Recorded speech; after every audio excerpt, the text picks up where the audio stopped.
حضرت سلیمان علیہ السلام کو ایسی بے مثال حکومت اور سلطنت حاصل تھی کہ صرف ساری دنیا پر ہی نہیں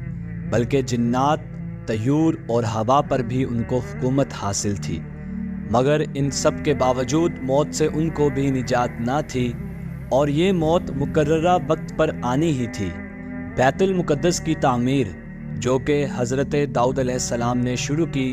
ملک شام میں جس جگہ حضرت موسیٰ علیہ السلام کا خیمہ گاڑا گیا تھا، ٹھیک اسی جگہ پر حضرت داؤد علیہ السلام نے بیت المقدس کی بنیاد رکھی، مگر عمارت پوری ہونے سے قبل ہی حضرت داؤد علیہ السلام کی وفات کا وقت آن پہنچا اور آپ نے اپنے فرزند یعنی کہ حضرت سلیمان علیہ السلام کو اس عمارت کی تکمیل کی وصیت فرمائی۔ چنانچہ حضرت سلیمان علیہ السلام نے جنوں کی جماعت کو اس کام پر لگایا اور عمارت کی تعمیر ہوتی رہی۔ جنات کی طبیعت میں سرکشی غالب تھی۔ حضرت سلیمان علیہ السلام کے خوف سے جنات کام کرتے تھے۔ ان کی وفات کا جنات کو علم ہو جائے تو فوراً کام چھوڑ بیٹھتے اور تعمیر رہ جاتی،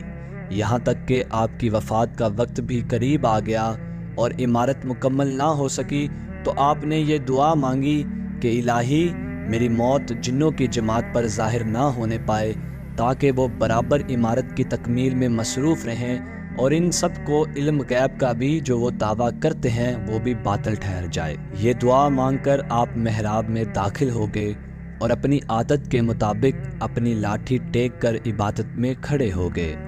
اور اسی حالت میں آپ کی وفات ہو گئی۔ مگر جن مزدور یہ سمجھ کر کہ آپ زندہ کھڑے ہوئے ہیں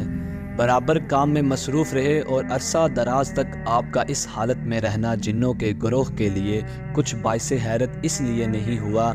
کہ وہ بارہا دیکھ چکے تھے کہ آپ ایک ایک ماہ بلکہ کبھی کبھی دو دو ماہ برابر عبادت میں کھڑے رہا کرتے تھے، یہاں تک کہ بحکم الہی دیمک نے آپ کے عصا کو کھا لیا، اور عصا گر جانے کے سبب آپ کا جسم مبارک زمین پر آ گیا، اور اسی وقت جنوں کی جماعت کو اور تمام انسانوں کو پتہ چل گیا کہ آپ کی وفات ہو گئی ہے۔ قرآن مجید میں اللہ تعالیٰ نے اس واقعہ کو ان لفظوں میں بیان فرمایا ہے کہ پھر جب ہم نے ان کو یعنی کہ حضرت سلیمان علیہ السلام پر موت کا حکم بھیجا تو جنوں کو بھی ان کی موت دیمک ہی نے بتائی جو ان کے عصا کو کھا رہی تھی۔